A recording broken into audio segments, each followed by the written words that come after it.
Hey, this is Bill Romer, and thank you for picking up my free piano chord chart. I've got some tips for you on how to play chords and use them to create your own arrangements that I think you're going to enjoy. And those are going to come to you over the next few days in a series of about 5 videos or so. In this first video, though, I just wanted to say thank you and to kind of lay the groundwork real quick for chords in general. So, chords are just this magical thing to me anyway as a piano player. They can make a piece or make a person even feel happy, with major chords, or sad, or even kind of scary depending on what the chord is.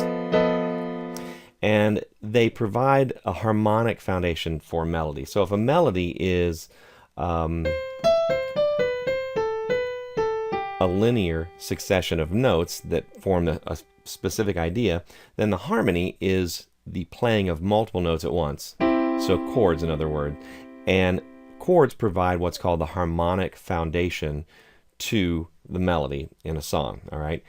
And we don't need to talk about that a whole lot, but the basic unit of chords, and the most basic chord that you'll see is called a triad. It's 3 notes, triad. So for example, a C major chord is going to have what's called a root, the third, and the fifth. And those names come from the root of the chord, which in this case is C, and that's the name of the chord that you'll see also.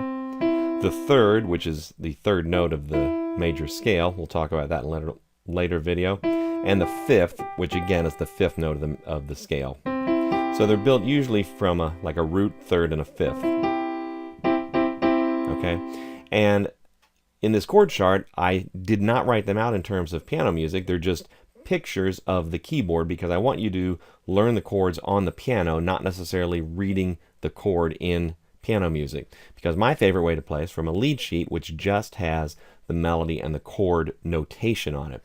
So in terms of chord notation, chords are written a specific way, and there's several ways that they're written. So for example, a major chord, so for example C major, it's always written with the root of the chord as a capital letter.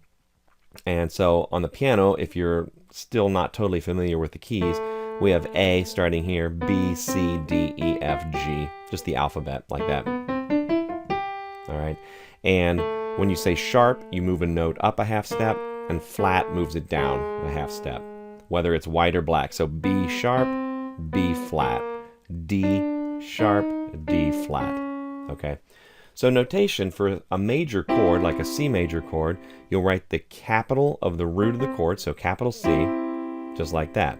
Now that's what's usually written for a major chord. Sometimes there's an uppercase M written after it for major, or M-A-J for major, and sometimes a triangle. They'll do that in jazz lead sheets to denote a major chord. Okay?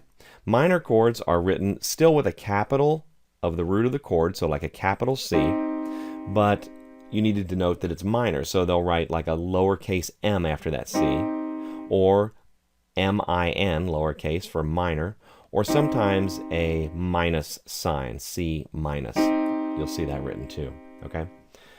For a diminished chord, you'll see, again, the capital C, or whatever chord it is, and then it'll just say D-I-M, lowercase D-I-M for diminished. Sometimes there'll be a circle after the root of the chord, that letter. So a C with a little circle next to it, like a degree sign almost, or even a bigger circle. Sometimes people will draw that for diminished.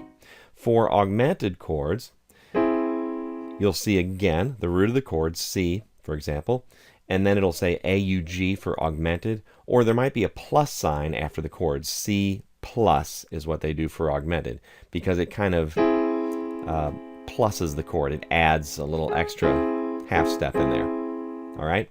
Now for a dominant 7th chord, which is the other type of chord I have in the chord chart here for you, that's actually 4 notes.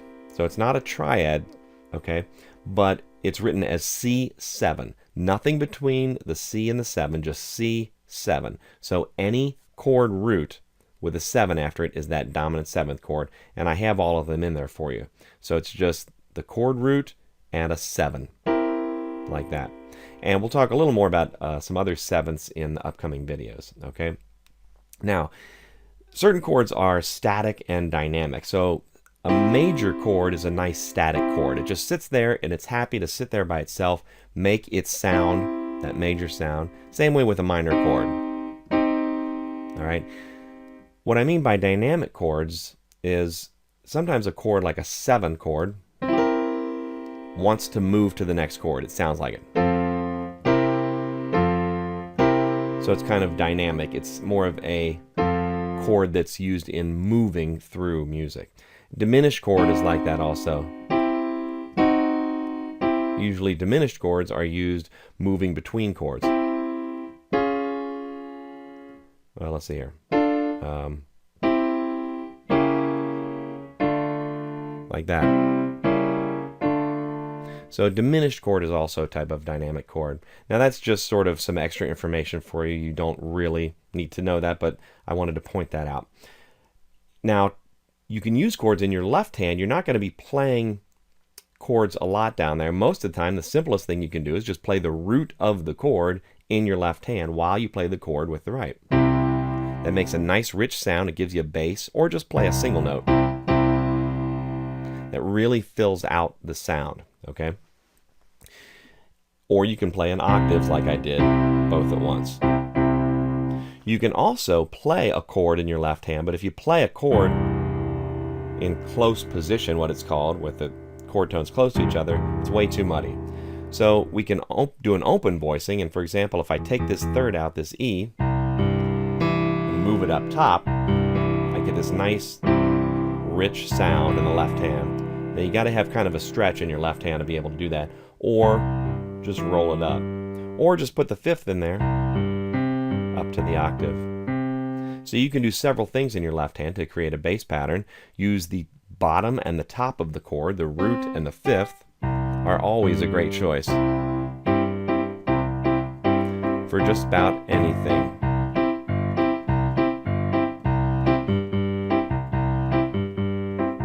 Like that. We talked about the root, the fifth, and the 10th moving back and forth, or just playing together if you're able to play that. Very nice sound there. Or take that fifth out and you can play just the root and the third, but it's also called the 10th up here. 1, 2, 3, 4, 5, 6, 7, 8, 9, 10. Okay? In classical music, they take a chord and they break it apart.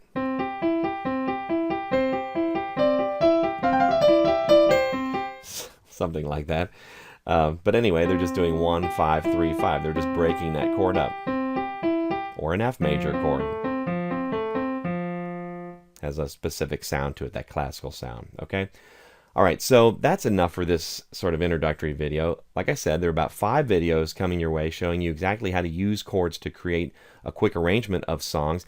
And we're going to talk about some alterations too, which I didn't mention this before, but you may see some chords with extra stuff after them. So you'll see a C 7, for example, and in parentheses it might say flat 9 or sharp 5 or sharp 11. Those are called alterations, and those modify the basic chord itself.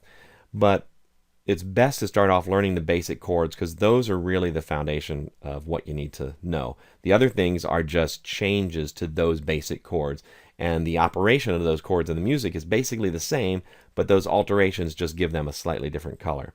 So we'll talk about some simple alterations that we can do to the basic chords and how we can use those chords to create a bass pattern and a little arrangement for some popular songs that I've got for you in the upcoming video. So I think you're going to like it.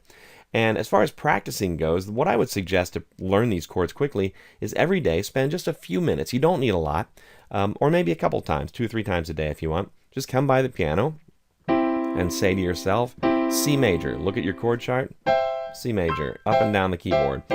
You can even do inversions where you play the same notes, but you just change their order, and you keep them close together. So put the C on top, E on top, G on top, and so forth. And then just spend a few minutes, maybe with a few chords. So pick a few keys that you want to work with. So maybe C, F, and G to start with. Or pick a song that you want to work on, preferably a simple song. Use the chords from that song and learn the basics of those chords. Forget the alterations for the time being. Look for the major, the minor, the augmented, the diminished, and the 7 chords, and learn those for that song, because then you'll be able to start playing that song soon enough. Okay?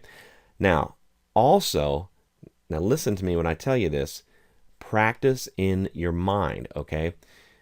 And I don't mean to sound all hocus pocus, but this actually works. It works for sports, it works for playing the piano, other musical instruments, other skills. Practice in your mind while you're away from the piano. Take your chord chart with you. Imagine your hand at the keyboard. Put it on a desk or something. Imagine where your fingers are falling on the piano to play those chords. Say the chord names to yourself as you practice. This will absolutely improve your playing. Okay? I'm totally serious about this. Athletes do this. Olympic athletes do this. Musicians do this. I do this a lot. I learn songs this way. I'll hear songs on the radio, and over time you get to know and learn what chords sound what ways and what interval you're listening to, so you can actually almost build an arrangement in your mind just from listening to it. Now maybe that's a little further down the road, but you can learn these chords more quickly if you practice also away from the piano in your free time or in the grocery line or wherever you may be. Okay? All right, so that's enough for this video. Thanks again for joining me. This is Bill Romer, and check your email inbox over the next few days. There's about, like I said, 5 more videos coming showing you how to create arrangements. If you really want to get a head start on things, then I would recommend you grab a copy of my Professional Piano Chords for Everyday Pianists course. This is a 62-page electronic PDF guide with over 2.5 hours of videos walking you through that, and thousands of people have benefited from this course over the last 4 years or so all over the world. And it'll show you how to play some really advanced chords easily, and again, how to build an arrangement of a classic holiday tune. Christmas time is here. It's not really a religious program, but that just happens to be a beautiful song, a classic song, and it's a great song to put these rich sounding chords to. So, like I said, if you want to get a head start on things, grab a copy of that. There should be info below this video on this page, or there should be a link on where to get more information on that. Okay, so again, thanks for joining me for this video, and check your email inbox probably tomorrow for the next video coming along in our series, and we'll get moving on creating a simple arrangement and playing some more advanced chords and learning on how to play them and where to play them on the keyboard so that they sound good. So thanks for joining me again. This is Bill Romer signing out. We'll see you in the next video. Thanks. Bye-bye.